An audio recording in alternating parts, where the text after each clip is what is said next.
Today on Real Talk. The retail industry is one of the largest industries in the U.S. Currently, the average shopper will spend approximately $6 million in their lifetime. Materialism is obviously a huge part of our society. What does that mean for our future generations? So we're coming to you with real stories, real issues, and real views from here in the USA.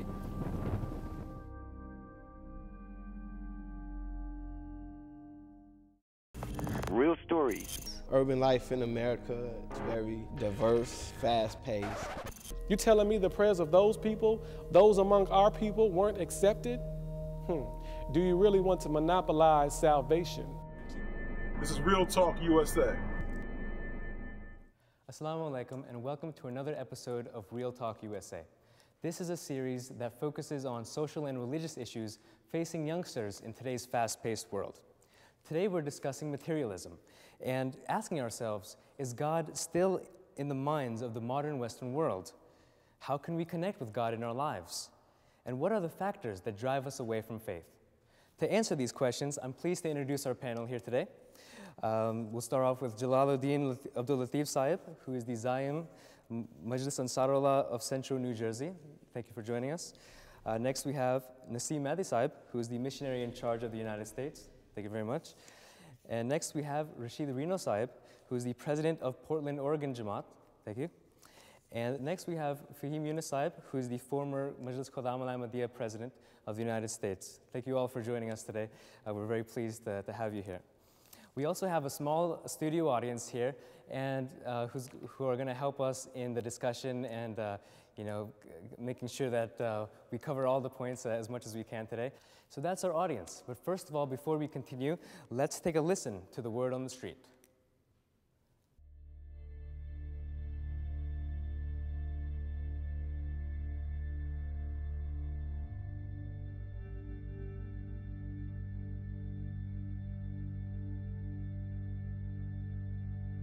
Money, cars, homes. These are some of the list of items that have become markers of success in today's society. It seems that we have come a long way from the pursuit of the American dream of success and prosperity.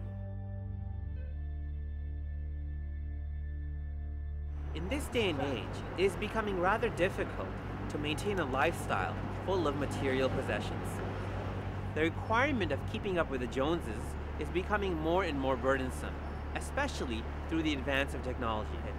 We are made to feel that we need to have the latest version of any gadget, whether it be a computer, cell phone, or any other electronic device, even though they've only been out recently. Now, what has fostered and led into these new trends? It seems that the pursuit of material possessions, especially technological devices, can be attributed to the ongoing needs of comfort and entertainment. However, at what point is enough really enough? And when can we say that we are successful and content in life? Let us find out what others have to say.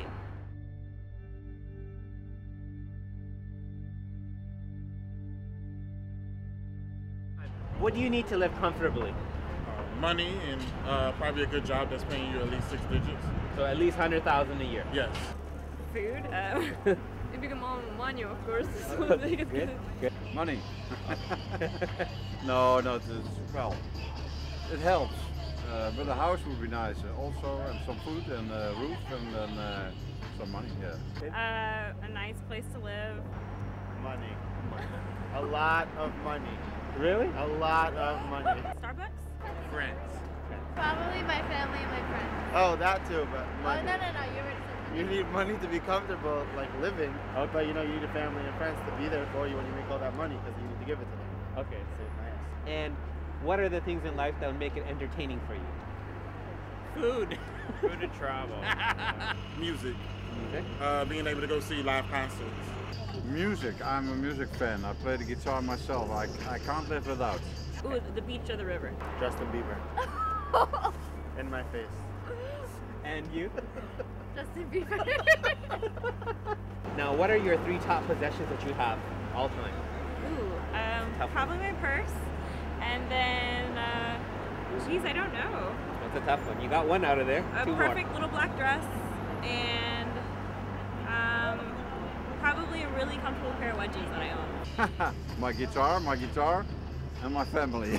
Scarf, red dress. Okay. And nice boots. My cell phone. Okay. It's a big one, my BlackBerry.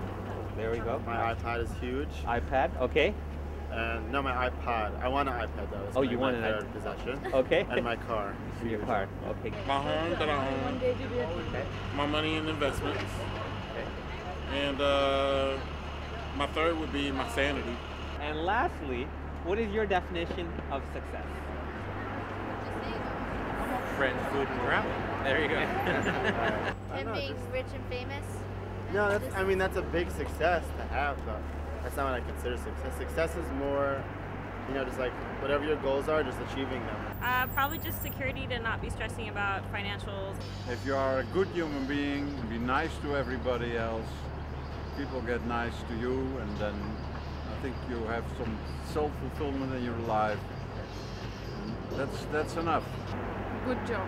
As long as I can live a relatively comfortable life, meaning that I can meet the needs of paying all of my bills for the month and still be able to enjoy life, then I'm successful.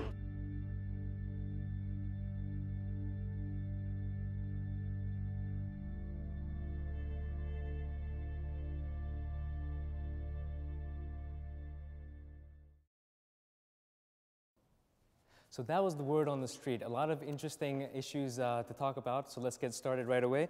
Let's start off with the question of, and this is for Mahdi Saab, maybe you can start the discussion off with, how do we connect with God? First of all, we have to know Him. If you don't know Him, we can't connect with Him. And we can connect with God knowing more about His beauties or His benevolence. So if we know Him and we see His beauty and love Him, that is an automatic connection. And in reality, there is already a seed of connection which Allah has spoken in the Holy Quran, that because He is the creator, there is a natural connection with the creation. So, people create something, you develop a software or you develop a building, you write a prose or poem. Because you have done it, so there is automatic connection, you love it. So Allah loves His creation. And He says that if you come back to me, I will come back much quicker. If you take one step towards me, I'll take 2 steps. And this is the hadith of the Holy Prophet ﷺ. So this is a very vast topic. I can speak on this. But there is already a connection that is and the created, and the seed of His love is already there in the heart of the creation, and He wants us to develop this connection. And Fahim Saab, how do Qudam continue to make those steps towards their Creator, especially in the modern day age where there's so many distractions with technology and different things like that? Thank you very much. I will take the answer exactly where Mahdi Saab left it, because in my opinion, in order to establish a connection, first you must have a very strong belief in the existence of that source. And I was going to relate a personal narrative that when I came to USA in 1996, I bought a phone card from a convenience store, and I was dying to call my mother in Pakistan. And the phone was not going through. It was very chilly. It was January of 1996 and tons of snow, and I was standing right at the boardwalk of Atlantic in New Jersey. It took me a while. I did not give up because I believed in the technology. I believed there is a mother on the other end waiting for my call. It took me a while to get through, but I did get through. So you'll say, well, how does it apply to our existence of God paradigm? Allah Ta'ala has told us that process, which is salat, 5 times a day. That's a phone call we make to Allah Ta'ala 5 times every day. And if we're not connecting, either there's a problem with our perseverance, or either we really don't believe in it. And I think the Khuddam, alhamdulillah, I felt a lot of them connected through salat with their God and their Creator.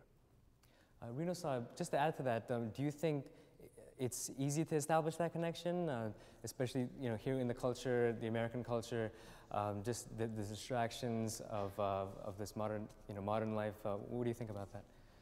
I don't believe it's easy. I believe it takes a lot of persistent hard work, and that is the nature of the salat, is that it's 5 times a day. It's not just something you do every once in a while. You have to constantly work at creating that connection with Allah, and you have to continue to work at it and foster it by reading the Holy Quran and doing, as Mahdi Sahib said, discovering what God is, learning more about Him, and reflecting on what He is. I think I'll take it to the audience now, and we'll get some views from our audience members. If there's anybody here that wants to add to this, and you know, if Harisbhai, if you wanted to say a few words just about what you think regarding, you know, establishing that connection with the Creator and keeping that faith strong.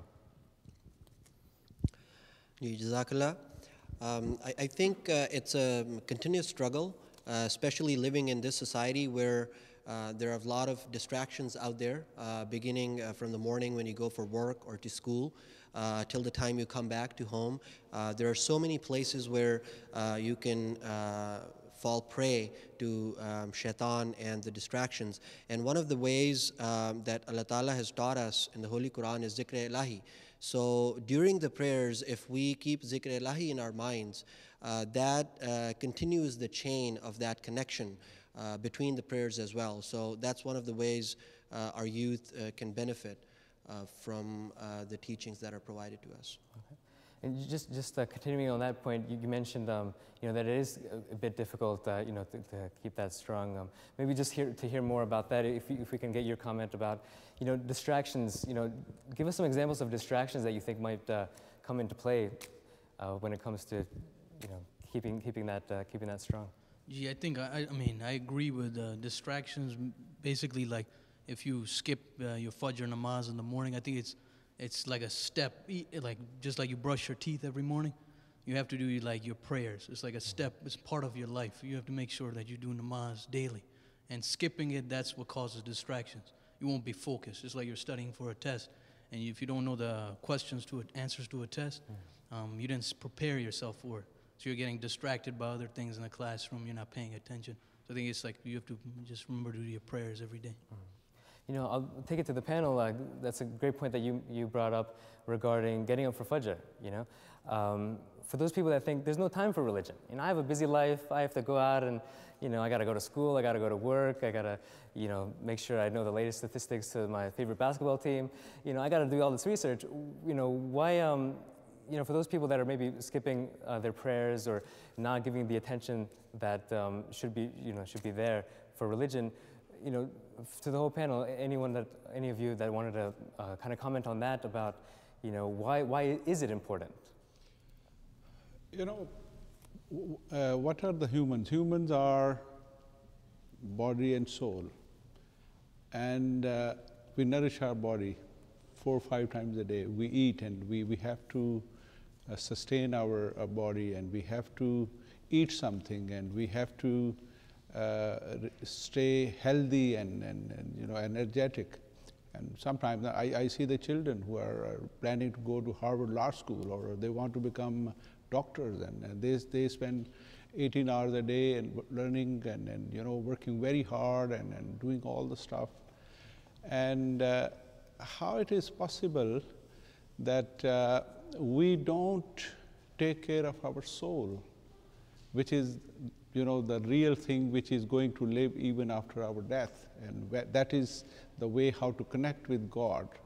And if we have no time for prayers, so it means that we are neglecting soul, which is going to live beyond this life, and we are taking care of that body, which is going to die anyway after 40, 50 years. So if we don't understand that, so we are planning for our life till our death, and that is it, and that is materialism. Materialism is giving us that you do whatever it takes, so that you can have a better life.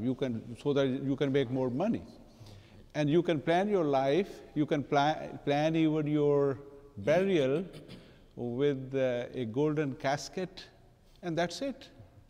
But the Holy Quran says the real life is in the hereafter. So if we neglect God and if we don't have time for prayers, that's fine with God. But this is to our loss. I wanted to get a comment from Latif Saab about that. You know, living in the now. This is like the now culture, it seems. We want things now, we plan for the now. There's not much long-term planning, and if it is, it's usually within this lifetime. We're planning for next year, you know, planning for a few years. Any comments on that? Well, being attached to a religion, this means this is my source for making something more than a short time gain or anything, as Imam Saab has just said. I'm focused on the hereafter. So if I'm neglecting a connection with God, that means I'm not interested in the hereafter. Religion teaches you that you should be looking forward to the hereafter as as a human being, as was just mentioned. This life is constantly moving away from you, and the things you pursue in this world, short time or even long time, if it's pursued a thing of this world, you have to be aware that everything is going to end at one time. Only thing is going to last is Allah, and your soul is part of Allah. That's your journey back to Allah. That's the long term, whether you believe it or not. So it stands to reason, you know, if you're looking at just this world, then it's time for you to look deeper into yourself, particularly if you're concerned with a connection with God. You have to look at this in a deeper way than just what you see. And it seems like the most important thing is to maintain that connection with God. That's the force of it. So, you know, we mentioned just a bit about materialism and the pursuit of wanting things from this world. Let's take it to our audience to see, you know, do you see that in your own lives? Do you see that you're attracted to certain things in this world, and it could sometimes be a distraction, you know, as far whether it's technology or games or sports? You know, let's talk a little bit about that. Anything else you wanted to add? Sure, we do live in this world. I mean, there's so many distractions. You know, watch NFL, NBA. We have to keep up with, you know, sports, like you said, entertainment, things like that nature. We can do that, you know, sparingly while still, you know, prioritizing our connection to God. And when time for prayer comes, you know, making that salat and doing those things that fosters our religious connection to Allah. Only concern that I have personally is, and maybe it's a question for the panel, how do we bring this concept to people who are on the edge of existence, maybe people who are, you know, low income, on food stamps or social service programs, who are really concerned with just making that daily dollar, that daily bread, feeding children if they have any, and more concerned with immediate material needs. How do we sort of garner an interest in Allah and making that connection with God, with somebody who has a very dire need to stay focused on the material? Right, and that's an excellent point. Mahdi Saab, if we can have you. It comes back to what Dr. Fahim Yunus Saab said in the very beginning, that this is a matter of belief. If you don't believe in the hereafter, if you don't believe in God, then you know, the example I have given about those students who are spending so much time, and then, you know, if they want to spend 1 minute in their Fajr prayer just quickly, this doesn't mean anything. And they want to spend maximum time for a worldly pursuit, and they have no time to develop personal relationship with the creator of this universe. And who is going to give a life which is never ending after our death? So this is just a matter of faith. If we believe in Him, and if we really know Him, then I will not care about a TV program, I will care about my prayer. That this is a call to my Creator. I have to talk to Him. So if belief is not strong, nothing is going to happen. Reno Sahib, just talking about the pursuit, you know, the worldly pursuit. If you can comment on that, just you know, is it wrong for me to want a big screen TV? Is it wrong for me to want a sports car? On my way to this session here, I passed a lot of sports cars, and not a lot of sports cars, but a lot of cars that I wanted. There's a Beamer and there's different things. Do you think it's wrong for me to want that, or is it in the intention of why I want it? There's many factors in that. It kind of depends on what are your means. If you have a lot of means and you can spend without having a big impact on, you know, having to work extra, having to do a lot of extra things in order to attain that, then it may not be as big of a deal. But if you're setting your focus, your life, you're working extra hours, you're trying to put all this time so that you can get this car that you really want, then you're wasting time that you could be spent in other pursuits, whether, you know, remembrance of Allah, serving Jamaat, doing something else, spending that time with your family, anything that's important, instead of pursuing that material thing. Did you have anything else to add on that? I personally think there's nothing wrong aiming for high ideals or even material things, because Azza has used a prayer from Holy Quran that we say in our salat, Rabbana atina fid dunya hasanatan wa fil akhirati hasanatan. So why are we praying that, oh Lord, our Lord, grant us everything that's good in this world before we ask for the hereafter? And the wisdom there is that you should grant all the good in this world that you think is going to basically help you in making that transition to the hereafter. So the real question is, what are you going to do with that Beamer? What are you going to do with that $1 million? What are you going to do with that bounty of Allah that you're seeking? As long as you're able to really connect it with the hereafter and use, like, look at Hazrat Usman Ghani Raziyallahu Ta'ala Anhu. He was very rich. He was a very rich man. But when there was a need to buy a well that a Jewish person was asking for a very exorbitant amount, Hazrat Usman Ghani was able to pitch out that money and buy that well. So the real question is not that you should not excel and live mediocre lives, or to Brother Ishmael's questions for someone who's struggling financially. They should work very hard to make a good living, but the real challenge is going to come when Allah is going to bless you with that bounty. That's the trial, as to how you're going to use that bounty. So the trial is not, you know, sometimes we see trials as, you know, if we're in a difficult time of our life, but are you suggesting that the trials are also when we're not in a difficult time? I can guarantee you this is one of my favorite subjects, because I think everything is a trial. Goodness as well as hardship. Everything. We really don't look at good times as a trial.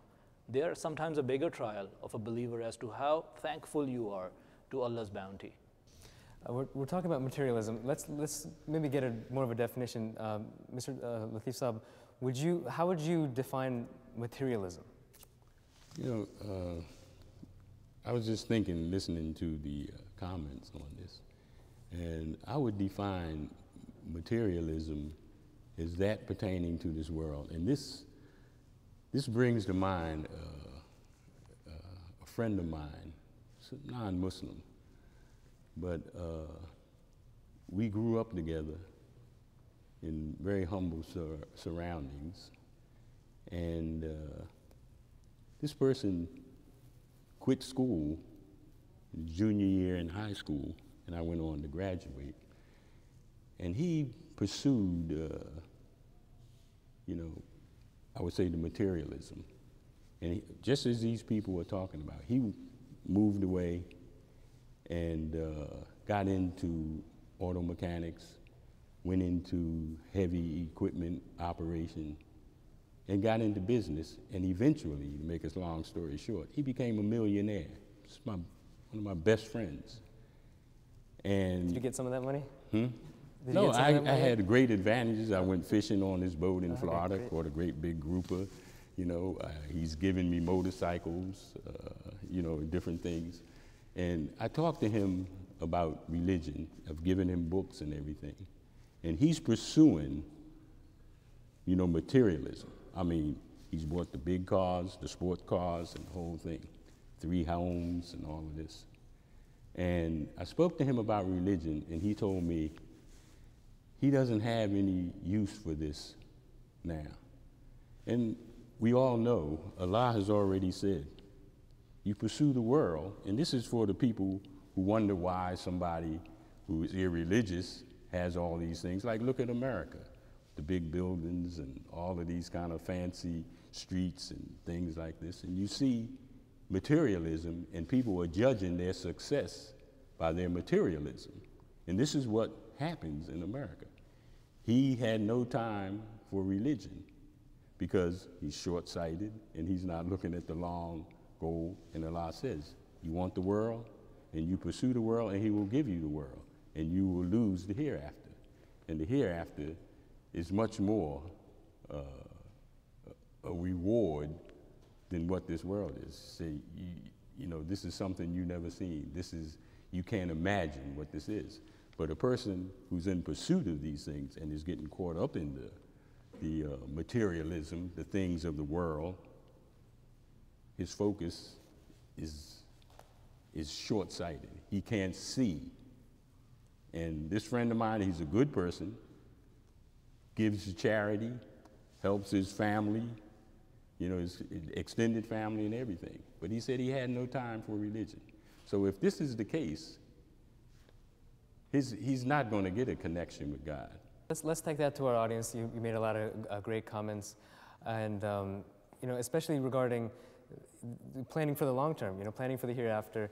We have a lot of young guys in the audience here, so let's maybe talk about that. You know, do you see this as an issue among your peers of people just focusing on just the now and the, you know, whatever they're currently going through, and not looking at the hereafter? You, sir, in the second row, maybe if we can. Yeah, like oftentimes at school I see my friends and stuff, they keep their desires more in the scope of their lives rather than seeking the satisfaction of their soul. And like Mehdi Saab said, that, you know, the human condition is that we have body and then we have soul. Oftentimes we seek pleasure, or we abide by our pleasures and pains. A lot of times we see our friends do the same things, not keeping that awareness in scope that we come from something, we are a creation, and that ultimately understanding that condition, having awareness of it, is what's going to lead to satisfaction of the soul and appreciating Allah Ta'ala. Okay. You, sir, behind him, if you had anything else to add to that. Yeah, Jazakallah. So Jalal Saab's story really raised some questions in my mind, and I'm sure others would feel the same way if they think about it. That person that was referred to seems like a hardworking person. He did not cheat to get up there. Seems like a generous person who takes care of his family. One of the underlying theme in the Holy Quran about belief and about good deeds is to believe in the hereafter. Allah Ta'ala says that you don't have to be a Muslim, you can be of any religion as long as you do good deeds and believe in the hereafter. So I guess the question for the panelists would be, if someone does not believe in the hereafter, what is the best argument we can provide so that someone can understand that we don't have to really just spend all our energies and focus on this world alone. There is a world to come. The answer could be different from person to person. You have to know the background of the person. But I mean, knowing that you are all students and you are learned people, just think of the evolution of life on this planet. And it took 1 billion years to develop this life. And the Holy Quran says that the purpose of the creation of everything on this planet is to serve humanity. And humans are the best species, right? Did Allah create humans on this planet and it took 1 billion years and gave them the lifespan of plus minus 100 years? No. So you can use evolution that this requires that there has to be something after this life. Then also the ambitions. You know, when we get older, we have more ambitions to do more. The Holy Prophet ﷺ said that people start loving wealth more when they get older. Because if this urge is not there, they would die. You know, this keeps them alive. And if you see how much a person wants to do in this world, in this short span of time, so this shows there has to be something which is after this life. And the Holy Quran says that that life is never ending, without any restriction on you, without any limitations. And that is never ending.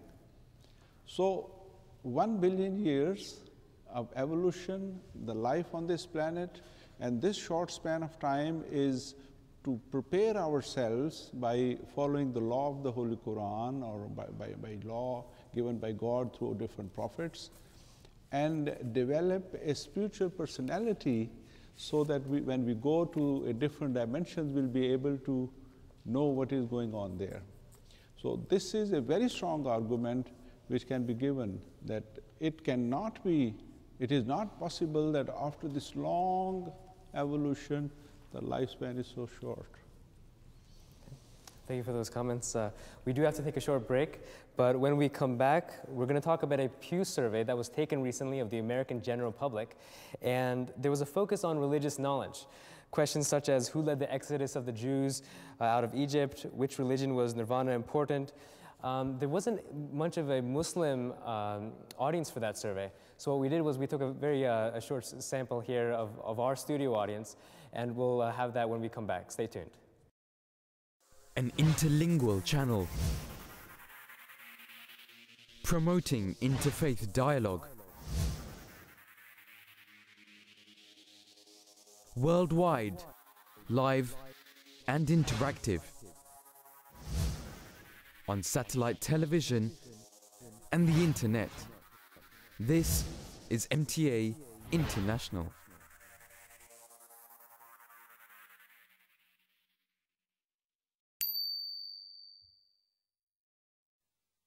Allahumma salli ala Muhammadin wa ala ali Muhammadin kama sallayta ala Ibrahim wa ala ali Ibrahim innaka Hamidum Majid.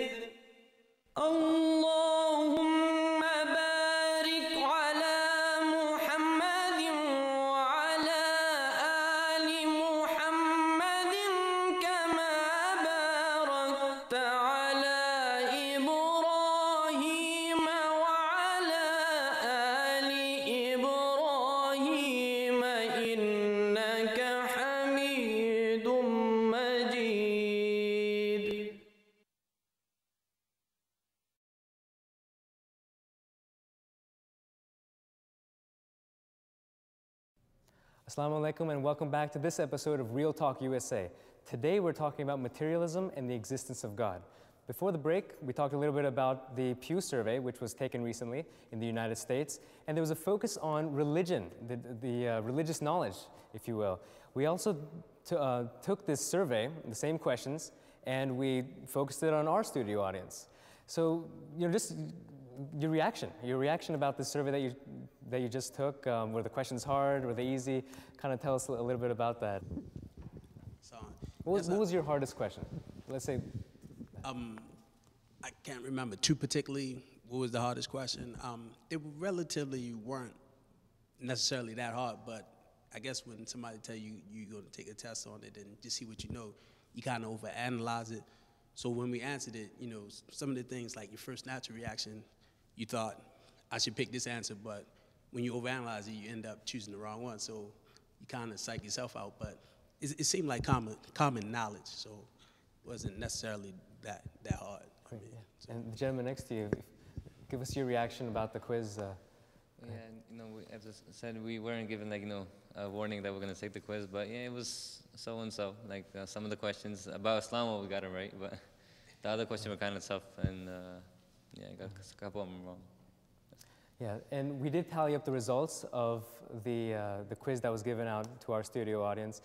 And just to give you some background, when the study was taken to the American general public, it seems that based on the numbers that atheists got the most answers right when it came to religious knowledge, and then came Jews, and then Protestants and Catholics. So, that's just to give you an idea of the state of the knowledge, the state of knowledge that's in the Western world now regarding religious knowledge. Just to address the panel here, why do you think the knowledge of religion, of the knowledge basically of each other, because this is a test regarding and focused on different religions, not just Islam or anything like that, but just general knowledge of different faiths, why is that going down? Is that because of materialism? Is that because of a distraction from human interaction? Latif Sahib. I definitely believe it's moving away from religion and morals and the onslaught that you have now in the world of immorality and materialism. It's all involved in this, as far as I see it, these economic downturns and whatnot, and everybody is now concentrating on, was it since the 80s when it started with the, everybody get yours, what was the thing, the Wall Street guys and materialism, and it became a psyche of America that under any means you can go out there and make money. That's why you have, people in organized crime living in the same neighborhoods with doctors and lawyers and all of these things in the suburbs somewhere, because it all matters about if you have the money, you're a success. And I have a friend of mine, another friend of mine reminds me of the saying, he's an artist and, paints and creates cards and things and sells them. And he said he never measured his success by the number of dollars in his pocket. And I thought that was a great saying for somebody who, is working or an artist or somebody who's an entrepreneur and is doing something. Materialism is what the West is all about. Fahim Saab, the results of the survey from our studio audience, and obviously it's not a sampling of any official sample or anything, but the scores were a bit low. They were maybe as low as the general population. I think my understanding is the Islamic questions were, we did okay, but not so much on the other faiths, the religious knowledge of the other faiths. Why do you think that is? I don't think there's anything unique with religion. I think this is a systemic issue. If you were to give a similar survey about geography and ask them, where is Peru as compared to where is Cambodia, I think you'll get similar answers. And if you ask them about economy, you're talking about materialism, I think if you ask them the exchange rate of dollar to euro, you'll probably get similar answers. It's really reflective of an overall state of education of the country. Because with the newer gadgets, we are always 3 clicks away from whatever information you need. So people really feel there's no need to remember stuff anymore. They forget that people with access to Google perhaps represent 2%, 3% of the world today, and these are very generous estimates. So I really think it's a more broader phenomenon rather than just simply religion. With Google, especially, as a way to find information about different things, maybe do you see that maybe tools like that cause us to question our own beliefs? When we find out about opposing views and different views, is our own faith in jeopardy? Is it questioned? And if we do question ourselves, is there something wrong about that? Mehdi Sahib? I don't think so. I can give you the example of Hazrat al-Muslim Maud radhiyallahu ta'ala anhu, our second Khalifa.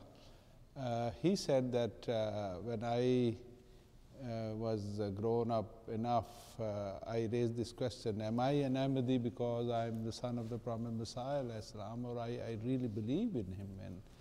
And he said that, and I spent a lot of time in reflection, and then the time came that I said, no, I'm an Ahmadi Muslim because I'm convinced that this is the right way.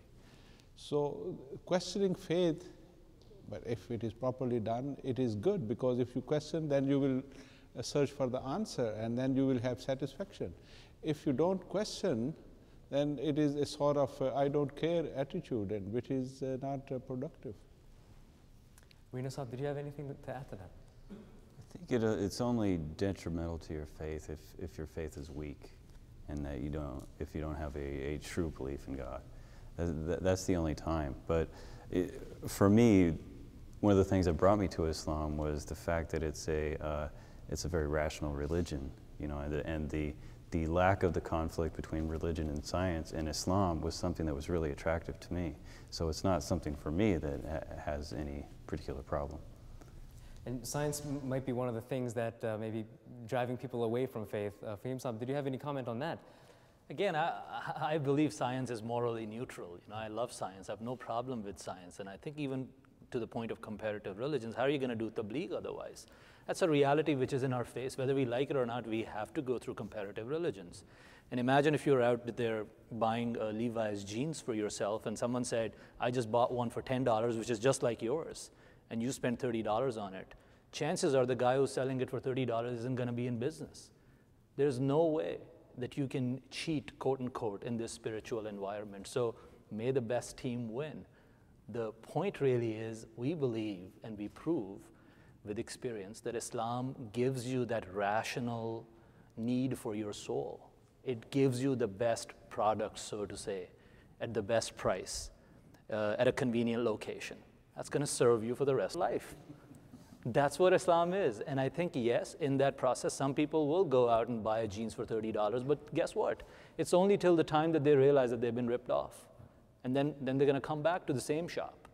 So yes, there is some issue involved there, but overall, science is something which Holy Quran is full of predictions of science. And you know, I'll just give you a very small example. When Copernicus and Galileo were still trying to talk and prove to the Christian church that the world is not flat, Prophet ﷺ 1400 years ago had said the mountains that you look at, and Holy Quran attests to that the mountains that you look at and you think they're stationary, they're not. They have a fleeting motion.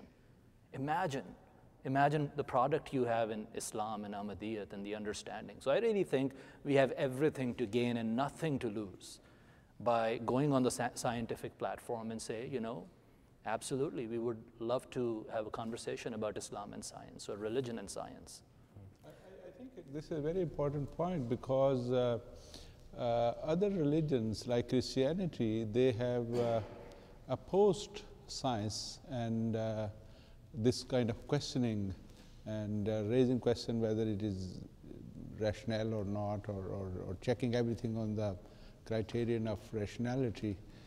Galileo Galilei is the not best but the worst example that how he has been persecuted because of his ideas. I think Christian church has been the main reason of creating atheists.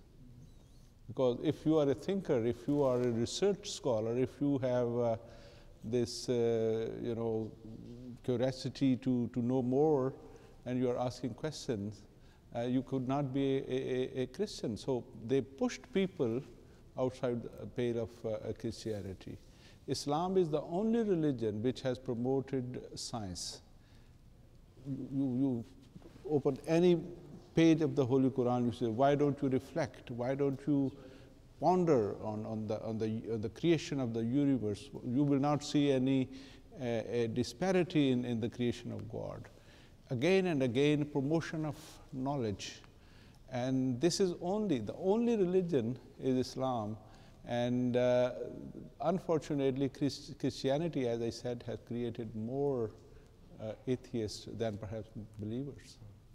I wanted to take it to the audience, that last point, which is very interesting how you're mentioning that Christianity is creating, or has created many of the atheists. I wonder what our audience thinks of that comment, if there's anybody that wanted to comment on that in the back there. That's very interesting. In your Pew research, I think atheists score best of all the knowledge. Yes. That's a very interesting point. The more people are getting knowledge, they're becoming atheists. Isn't Fahim Bhai is going against your argument that, you know, that the more knowledge that you will have, you come to Islam or science, or it's like, you know, the more people are researching, they are going away from religion. I mean, data is not, I love this. This is not real there. talk. This is real talk because see, If you really look at that survey more deeply, 3,412 people were surveyed. How many of them were Muslims? Any guess? 3,412. They call it a random survey of America, representative of America. 0. Islam was not represented. How many atheists? 212. You could find 212 Muslims at Baitur Rahman any given Friday. It wasn't hard. So my argument is that Islam is really not in the conversation when it comes to science and religion. The dogma is still exactly what Mehdi Saab described. It's usually Judaism, Christianity, Genesis, evolution, abortion, 5 issues, and therefore we can trump religion. And when you, by the way, going back to the survey, there was another question in the survey, people who had to characterize themselves, whether they were practicing or not. And one characterization was that I don't really believe in anything. And they did not include that group with atheists or agnostics. Had they done that, the difference goes away. And there is an article in Scientific American this month, which is one of the leading scientist journals for over 150 years, that talks about that. That if you lump that number together, which actually they are saying we are atheist or agnostic, this difference goes away. Atheists really do not do as well as they look on the surface. So one of the messages for the youth is don't just believe every study out there. You know, we're talking about knowledge is power. We're talking about different factors that are the driving force to perhaps being, perhaps being the driving force from religion. But how can we, is it okay to just learn about anything? Does that mean that I can go into a bar because I want to know what's in the bar? Does that mean I can date a girl because I want to know how to, what happens when I date a girl? Where is that limit? Does that mean we can just do whatever we want? So in the scope of, I want to learn about this. Knowledge is a good thing. Islam promotes knowledge of everything. So where is that line? And I addressed that to the whole panel anyway. Let me first explain what is knowledge. Knowledge is of 2 types. One is the knowledge of the creation of God, that is science. And then we have the knowledge of the Word of God, that is the Revelation or the Holy Quran.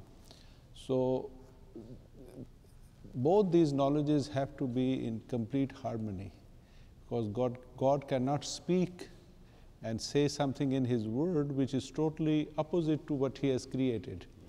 So the real science and real knowledge of religion has to be in harmony, total harmony. There shouldn't be any contradiction between the two.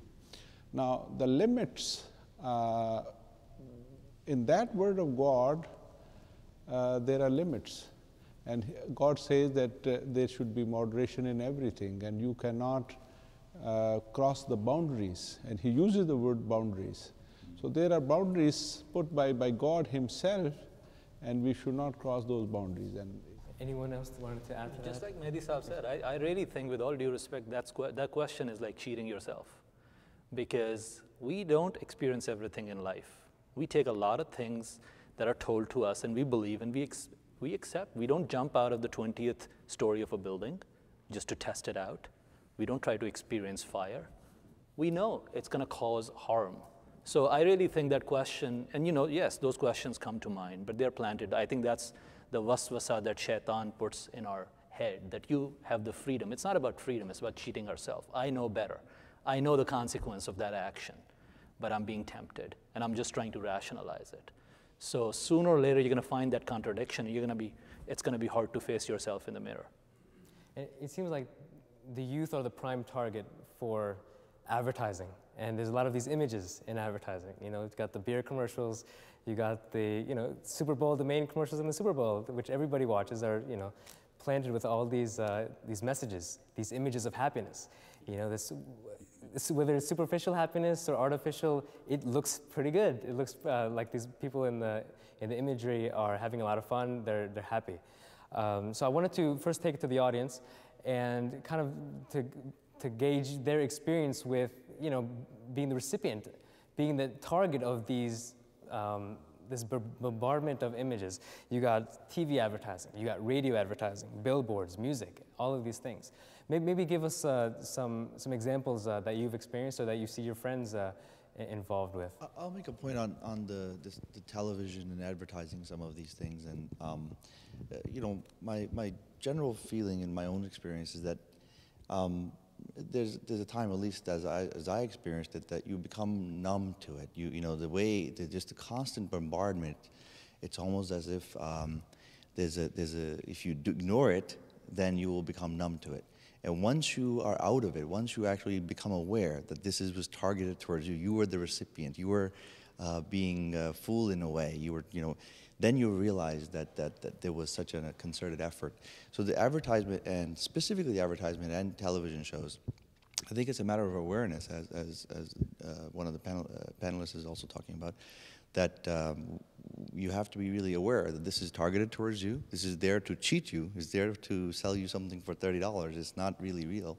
And once you're out of it, then you start realizing that how much time it was taking away from you, how it was impacting you spiritually, how it was really degrading your state, your moral and your spiritual state to a lower degree. So I think it's very harmful, and we need to be aware. Okay, great. Thank you very much.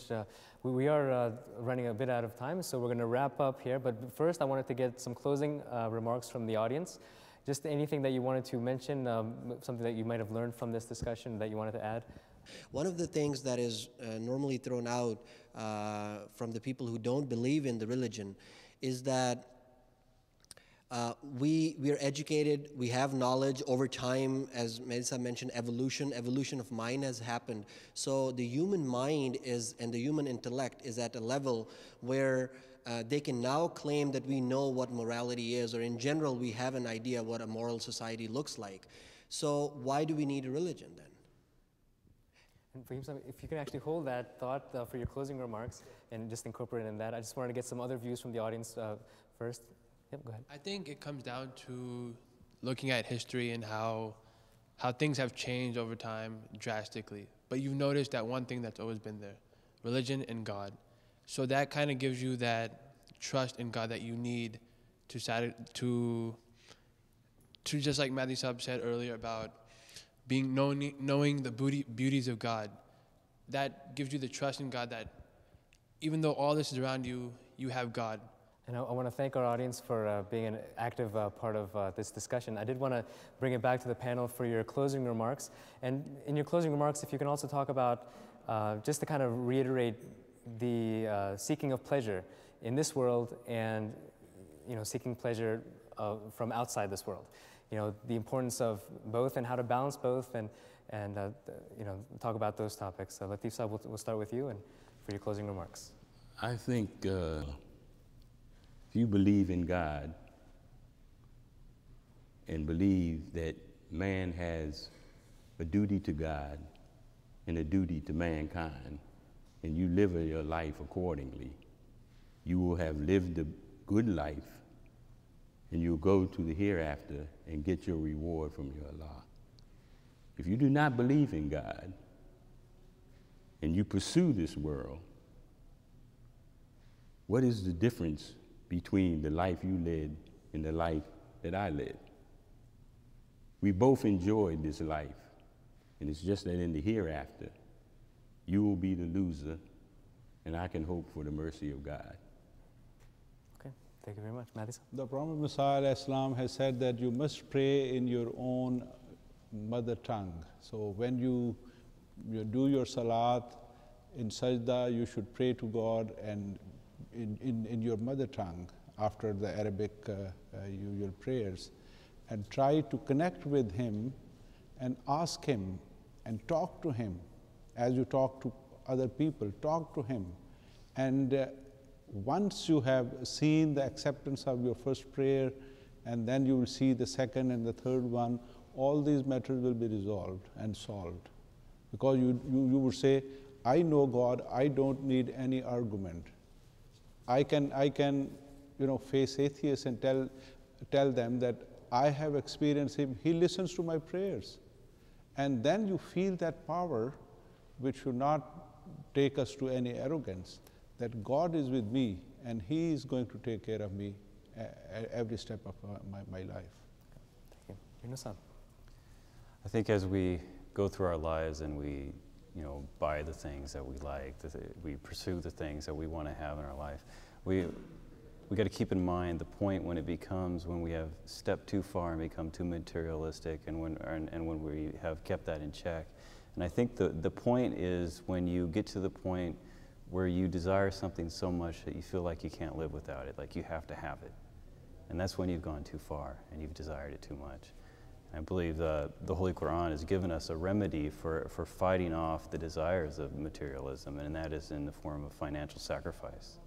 When we sacrifice our material wealth in the cause of Allah, then it helps to break that desire. I'll again go back to the same analogy of making the phone call to my mother. Why I spent all that time on that very cold night, because I knew my mother existed. I'd spoken to her, I'd seen her love. And as human beings, once you have seen that love of Allah, even for once, even you need just one phone call from that Creator, just one message, once you receive that, then you believe in it. Going back to Haris Bhai's question, as to there are a lot of people who feel morality is needed, but I would say the king of morality, king of that philosophy would be Russia. They've ran a country on that philosophy for so many decades. And when Time magazine asked Vladimir Putin when he became the man of the year, they said, what happened to you? You became a Christian. Did you know that? Vladimir Putin became a Christian. So they said, what happened to you after all these years of denying God? Why now? He said, I have come to the conclusion that there is no running away from God if you want to raise a moral society. So I think that the data is not on the side of your friend when he says that. Ask him how many people are killed in America every year by suicide versus homicide. Would you believe that more people kill themselves as compared to being killed by criminals? We have 33,000 people in America that kill themselves every year. So that's what happens when you lose God from your life. Final comment. You may save some money for your college because you want to achieve something. You're making deposits into a certain bank because you know that you're going to have to withdraw money from that bank. Allah Ta'ala says in Holy Quran, remember me and I will remember you. Very clear transaction.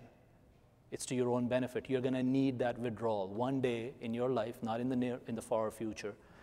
Maybe your child will be sick. Maybe you want to get married at a certain time. Maybe you want a certain job. Maybe your dad is ill. There will be a need for you to reach out to that God, that spiritual bank.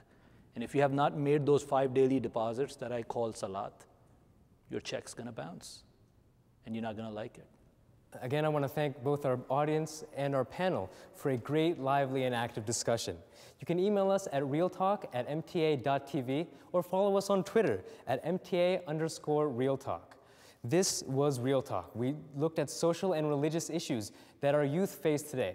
Thanks for watching. We'll see you next time.